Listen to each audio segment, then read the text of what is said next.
पूर्णिमा का दिन था। रमेश और अंजलि दोनों अस्पताल के लिए निकले। अंजलि जोर जोर से चिल्ला रही थी। गाड़ी अस्पताल के सामने जाकर रुकी।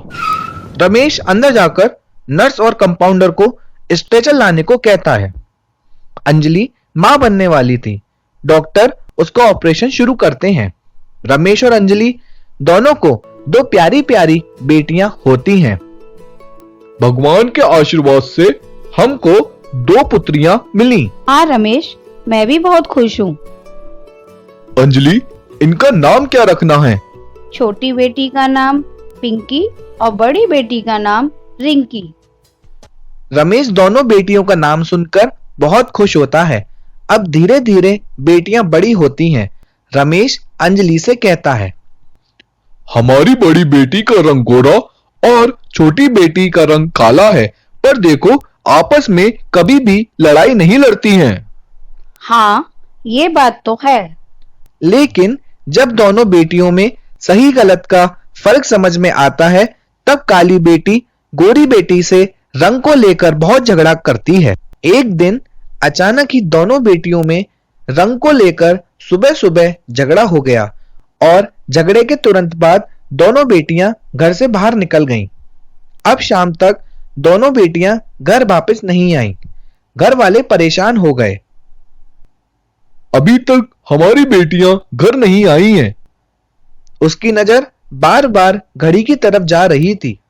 हे भगवान, पता नहीं आज मेरी बेटी कहाँ पर होगी। अभी अभी छोटी बेटी घर पर आई। तभी रमेश ने उससे पूछा, बेटी, तुम्हारी बड़ी बहन कहाँ है? वो तुम्हारे साथ क्यों नहीं आई? बताओ ना बेटी, अगर तुमको कुछ पता हो तो। छोटी बेटी शांत रहती है। वह खुद बहुत ज्यादा घबराई हुई थी। तभी वह कहती है, माँ, मेरे को नहीं पता वो कहाँ गई है। मेरे से तो वो झिलमिल के घर जा रही हूँ ऐसा कहा था। रमेश अंजलि से कहता है, तुरंत झिलमिल के घर फोन लगाओ। अंजलि फोन लगाती है। झिलमिल बेटी, क्या हमारी बेटी तुम्हारे घर पर है? नहीं आंटी, वो यहाँ पर तो नहीं आई। ये सुनकर अंजलि और रमेश और भी ज्यादा परेशान होते हैं। अभी भी रमेश की आंखें दीवार पर थीं और अपनी बेटी का इंतजार कर रही थी। बहुत समय हो गया पर उनकी बड़ी बेटी घर वापस नहीं आई। अब सभी लोग बहुत ही ज्यादा परेशान हो गए। तभी अंजलि बोलती है, चलो रमेश, हमें पुलिस स्टेशन चलना चाहिए। हाँ अंजलि, अब हमको पुलिस स्टेशन चलना चाहिए और एक शिकायत दर्ज करा लेनी चाहिए। अब रमेश, अंजलि और उनकी छोटी बेटी तीनों पुलिस स्टेशन के लिए जाते हैं।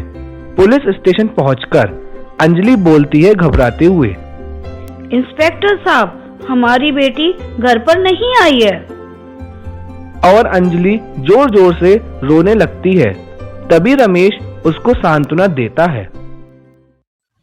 घबराइए मत, आप लोग पहले बैठो और सारी बात मुझे बताओ ताकि हम आगे की कार्रवाई कर सकें। अब रमेश पुलिस वाले को अब तक की सारी बात बताता है। पुलिस मिसिंग कंप्लेंट लिख लेती है और उनको घर जाने को बोलती है। उनके जाने के बाद एक पुलिस वाला दूसरे पुलिस वाले से कहता है, सर, क्या आपने देखा इनकी छोटी बेटी कितना घबरा रही थी?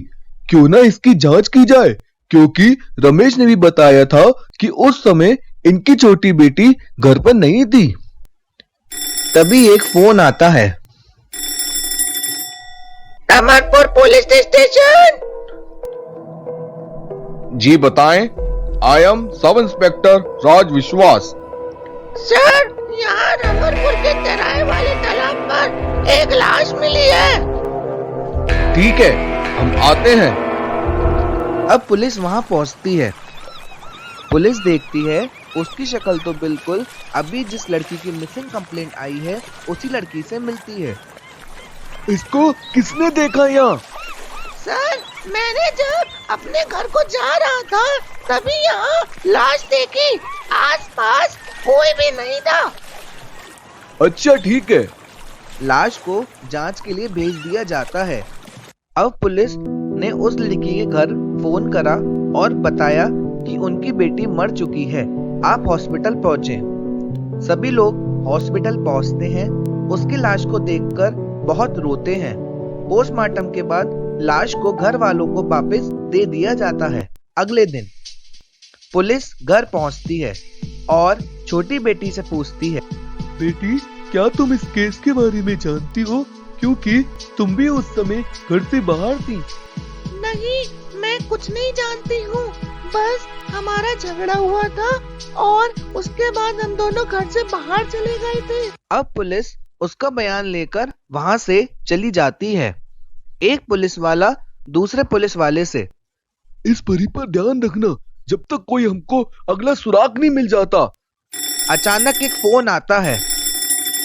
रमरपुर पुलिस स्टेशन, बताइए क्या हुआ? जिस लड़की की लाश कल मिली थी, मैंने उसको मंडी बाजार में एक लड़के के साथ देखा था। क्या तुम उसको जानते हो? हाँ, मैं आपको उसका पता बता देता हूँ। अब पुलिस उसी पते पर पहुंचकर लड़के से पूछताछ करती है। लड़का बताता है, अरे साहब, मैं तो छोटी बेटी का बॉयफ्रेंड हूँ। इसकी बहन मेरे पास आई थी कि हमारा झगड़ा हुआ है, इसका कुछ समाधान निकालो। क्या तुम सच बोल रहे हो? अरे साहब, मैं सच ही बोल रहा हूँ। पुलिस उसका स्टेटमेंट लेकर वहां से जा ही रही थी कि सोफे के पीछे उन्हें एक खून से लता-पता रुमाल मिला। रुमाल मिलने पर पुलिस को कुछ शक हुआ। उन्होंने तुरंत रुककर उस लड़के से पूछा कि ये रुमाल किसका है जिस पर खून लगा हुआ है। पहले वो लड़का घबराया, बट पुलिस के डांटने पर उस लड़के ने सब कुछ सच उगल दिया।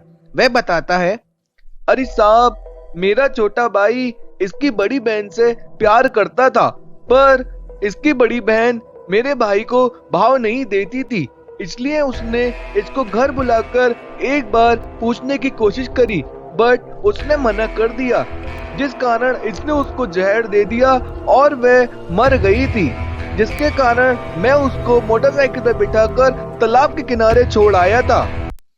पुलिस उसकी ये बात सुनकर बहुत ही हैरान थी कि हम शक किसी और पे कर रहे थे और निकला कोई। अब पुलिस उस लड़के और उसके छोटे भाई को जेल में डाल देती है और दोनों उम्र कैद की सजा भुगत रहे होते हैं।